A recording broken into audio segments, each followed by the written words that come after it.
My hands won't stop shaking as I type this. Type. Delete. Type again. Delete again. Breathe. Try again. How do you explain the unexplainable? How do you ask for help when you're drowning in lies of your own making? I'm sitting in our perfect kitchen in Highland Park, the one with the marble countertops Ethan insisted on, and all I can think about is how everything is about to come crashing down. Our son Milo is playing in the next room, his laughter echoing through our too-big house. Each giggle feels like another nail in my coffin. He looks nothing like Ethan. Nothing. For 4 years, I've pretended not to notice. 4 years of holding my breath when strangers say things like, "He must take after his mother's side," or, "What beautiful dark hair. Where does that come from?" 4 years of watching my husband's family exchange glances when they think I'm not looking. The truth is eating me alive, but the lie might destroy us all. I need someone to understand. I need someone to tell me what to do. So I'm writing this, hoping maybe if I put it all down, some answer will appear. Some way out of this nightmare I've created.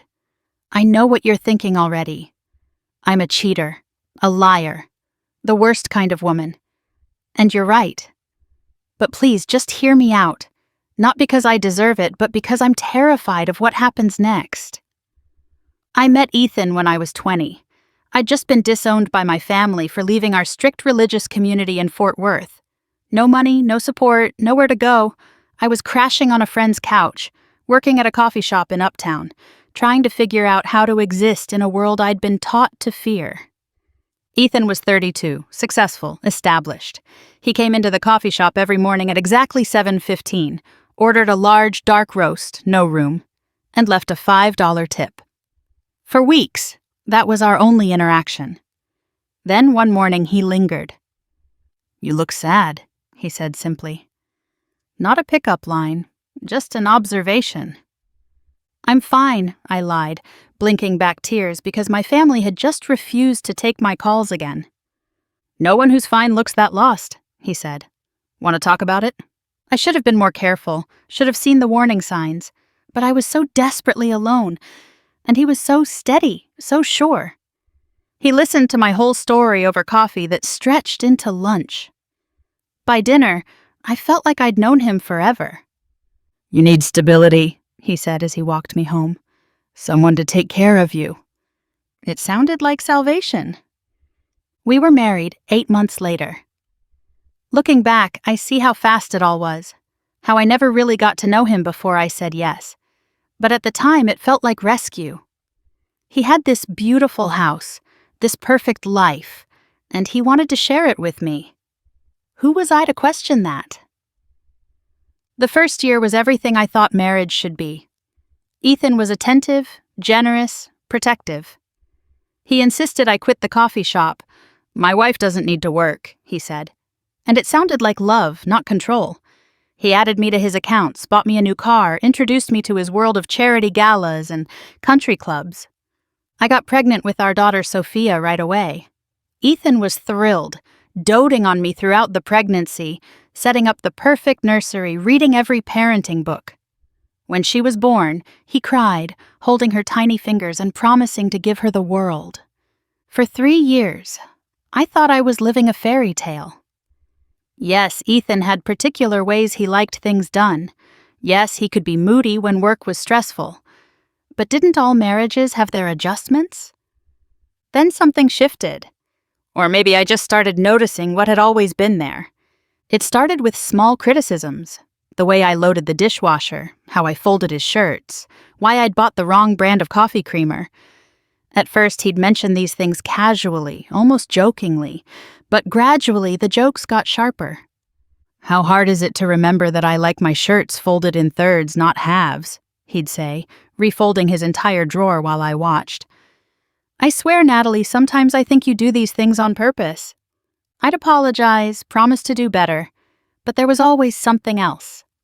The house wasn't clean enough. Dinner was too salty. I'd forgotten to pick up his dry cleaning. Each failure was met with escalating frustration. The first time he really yelled at me, Sophia was 18 months old. I'd accidentally shrunk his favorite sweater in the wash. When he found it, his face went red, veins bulging in his neck. "Are you completely incompetent?" he screamed, holding the shrunken sweater like evidence of a crime. "This was a $300 sweater. $300, but you wouldn't understand the value of money since you've never earned any, have you?" I stood there, frozen, while he raged. Sophia started crying from her high chair, and when I moved to comfort her, he grabbed my arm. "Don't you walk away when I'm talking to you," he said, his fingers digging into my skin. "You ruined my sweater. The least you can do is listen to why that's unacceptable." For 20 minutes, he lectured me about responsibility, about attention to detail, about how lucky I was that he put up with my carelessness. By the time he was done, I was sobbing, apologizing over and over, promising to buy him a new sweater. "With what money?" he'd sneered. "You don't have any money. You have my money, remember that." That night, lying in bed next to him while he slept peacefully, I realized I was afraid of my husband. Not that he'd hit me. Ethan was too smart for that, too concerned with appearances, but afraid of his voice, his moods, his impossible standards that I could never quite meet. The fear changed me, made me smaller, quieter, careful. I became obsessed with perfection, terrified of making mistakes. But the more I tried, the more I seemed to fail. And each failure was met with louder anger, longer lectures, and colder silence. By the time Sophia turned 3, I was a ghost in my own home. Ethan controlled everything. The money, the schedule, the rules. I hadn't seen my family in 4 years. My old friends had drifted away. I had no one but him, exactly how he wanted it. "You'd be nothing without me," he'd remind me during arguments. "Living on the streets, probably. You should be grateful I saved you." And the sick part was, I believed him. I was grateful. Even as I feared him, I convinced myself this was love. This was what I deserved for being too stupid to load a dishwasher correctly. Then I met someone who made me remember I was human. His name was Diego, and he worked at the gym in Preston Hollow, where Ethan had bought me a membership. "You're getting soft," he'd said, poking at my stomach. "Can't have my wife letting herself go." Diego was one of the trainers, always smiling, always encouraging. After months of being told everything I did was wrong, having someone tell me I was doing great felt like water in the desert. "You're stronger than you think," he said one day as I struggled through squats. Sometimes we just need someone to remind us. I started booking more sessions. Ethan approved. He wanted me fit, after all. What he didn't know was that Diego and I would talk afterward. Just conversations at first, about music, movies, life, normal things that I'd forgotten existed in my world of constant criticism. One day, after a particularly bad morning where Ethan had screamed at me for buying the wrong kind of apples, I broke down crying in the parking lot. Diego found me there. "Hey, what's wrong?" he asked, genuine concern in his voice. "Nothing, I'm fine," I said automatically. "No one who's fine cries like that in their car," he said gently. And suddenly, I was telling him everything. About Ethan's anger, his control, my fear. Diego listened without judgment, occasionally reaching over to squeeze my hand. "That's not okay," he said when I finished. "You know that's not normal, right? That's not how love is supposed to feel." I knew he was right. But knowing and doing something about it were different things. Where would I go? How would I support myself and Sophia? Ethan had made sure I was completely dependent on him. The affair started gradually. Lingering looks, accidental touches. Then one day, after another morning of Ethan's rage, I kissed Diego in the supply closet at the gym. It was desperate and wrong, and the first time I'd felt alive in years. "We shouldn't," he said, even as he kissed me back. "I know," I whispered, "but I need this. I need to feel human again." For 3 months, Diego was my escape. The hours at the gym were the only time I could breathe. With him, I wasn't the incompetent wife who couldn't do anything right. I was desired, valued, seen. But it didn't stop with Diego. Once I'd crossed that line, it became easier to cross again.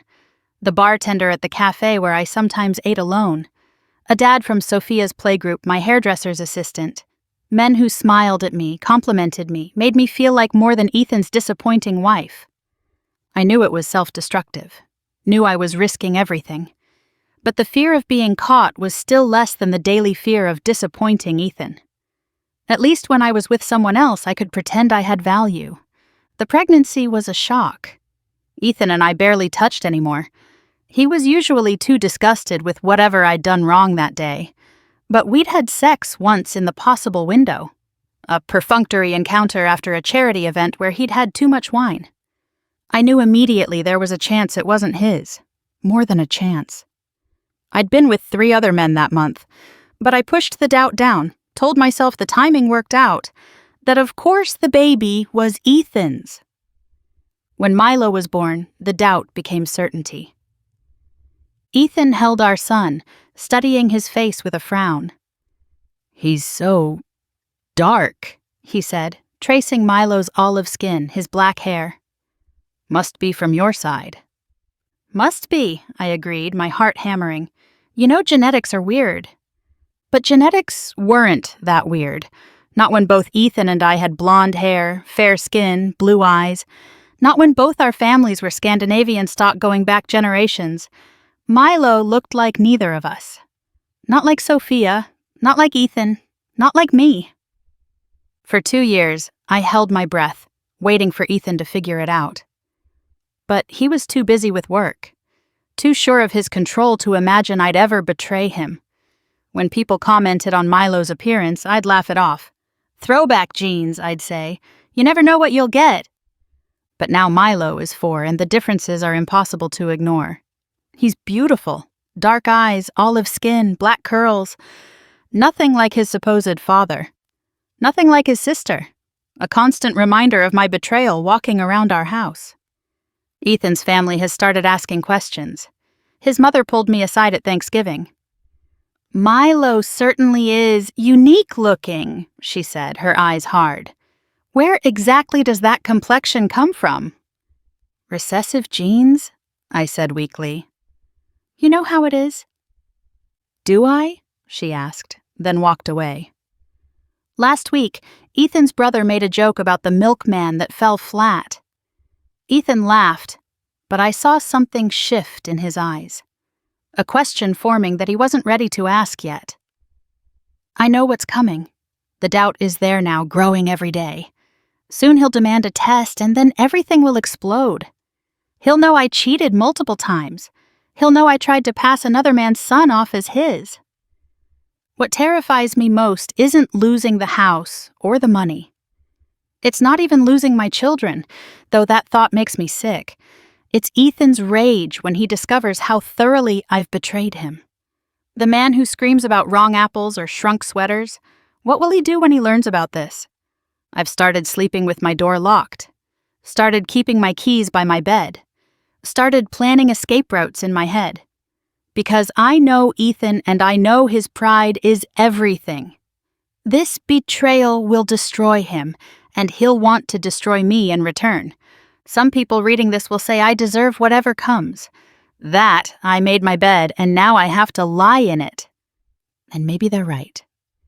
I betrayed my vows, lied for years, created an innocent child who'll suffer for my choices. But I need you to understand, I was drowning.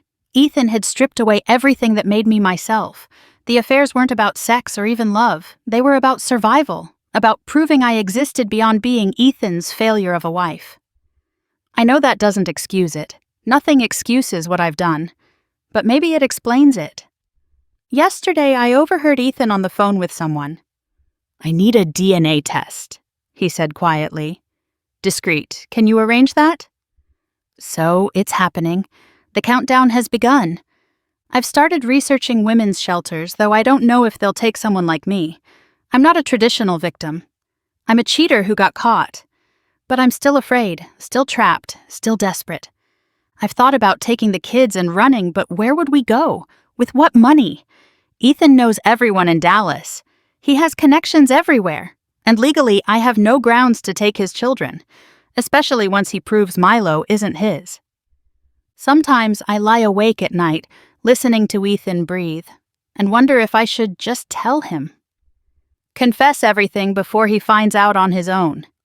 Maybe if I control the narrative, I can minimize the damage.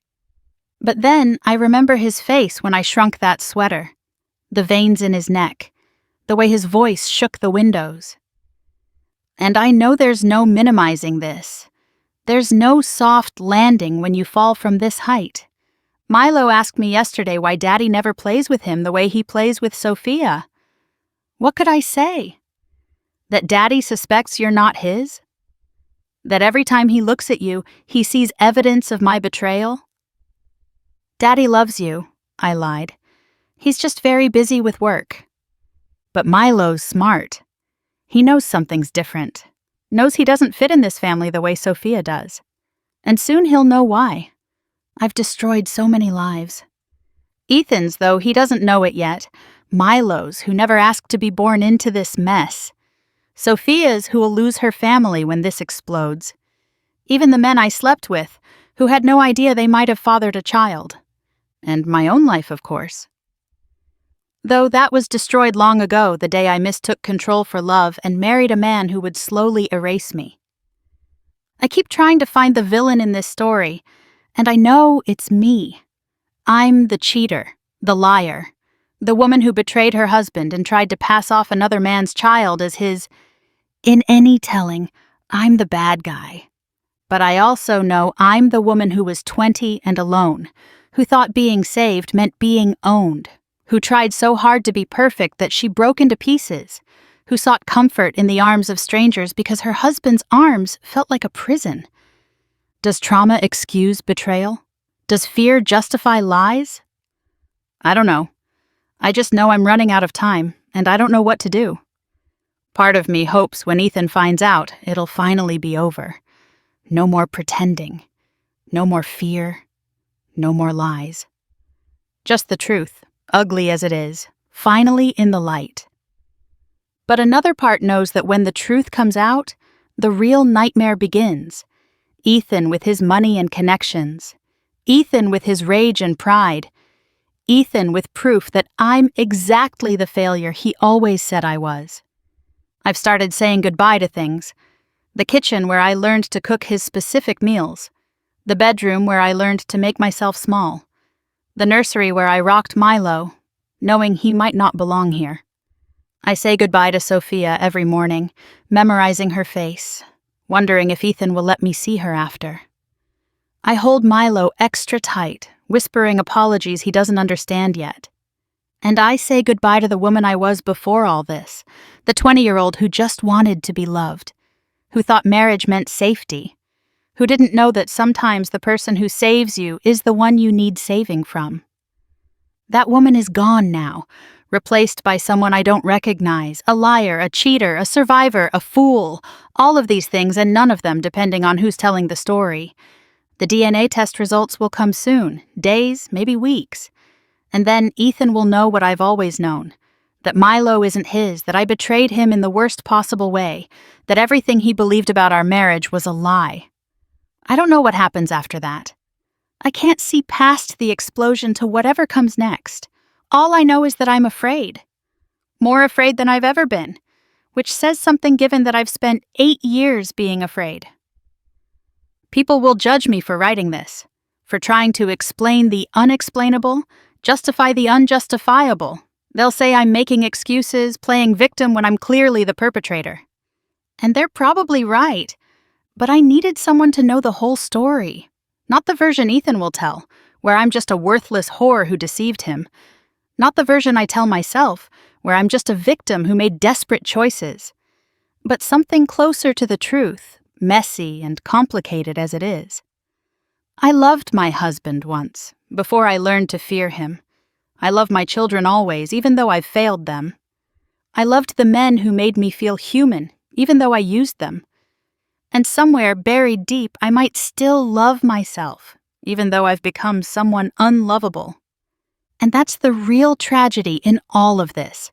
Not just the betrayal or the lies or the coming storm, but that two broken people found each other and, instead of healing, broke each other more. That a marriage meant to be salvation became destruction. That a child meant to be loved became evidence of betrayal. I don't know how to end this story because it's not over yet. The test results haven't come. Ethan hasn't confronted me. The bomb hasn't exploded. But the timer is ticking, and we're all just waiting for the blast. Maybe I'll update this when it happens. Maybe I'll be too busy running or fighting or trying to survive whatever comes next. Maybe Ethan will find this and know I knew all along, that I've been preparing for the end while pretending everything was fine. Or maybe, and this is the thought that terrifies me most, nothing will change. Maybe Ethan will get the results, confirm his suspicions, and decide to stay anyway. Not out of love or forgiveness, but because leaving would mean admitting failure, would mean people knowing his wife cheated, that he's raising another man's son. Maybe he'll use it as one more weapon in his arsenal. One more way to remind me how worthless I am, how lucky I am he keeps me despite everything. Maybe the fear I live with now will be nothing compared to the fear of Ethan knowing my secret and choosing to make me pay for it forever. That's the thing about abusers. They don't need to hit you to hurt you. Sometimes the threat is enough. The silence, the waiting, the knowledge that they could destroy you at any moment, and might. But I'm tired of living in fear. Tired of lies. Tired of being someone I don't recognize. So whatever comes next, at least it'll be honest. At least the truth will be out there, ugly as it is. Judge me if you want. Call me names. Say I deserve whatever happens. And you're probably right. But remember that sometimes the villain in the story is just someone who made terrible choices while drowning. Someone who betrayed others because she'd already betrayed herself. Someone who lied so much she forgot what truth felt like. That's me. The cheater, the liar, the woman who destroyed her family trying to save herself. And now all I can do is wait for the reckoning I know is coming.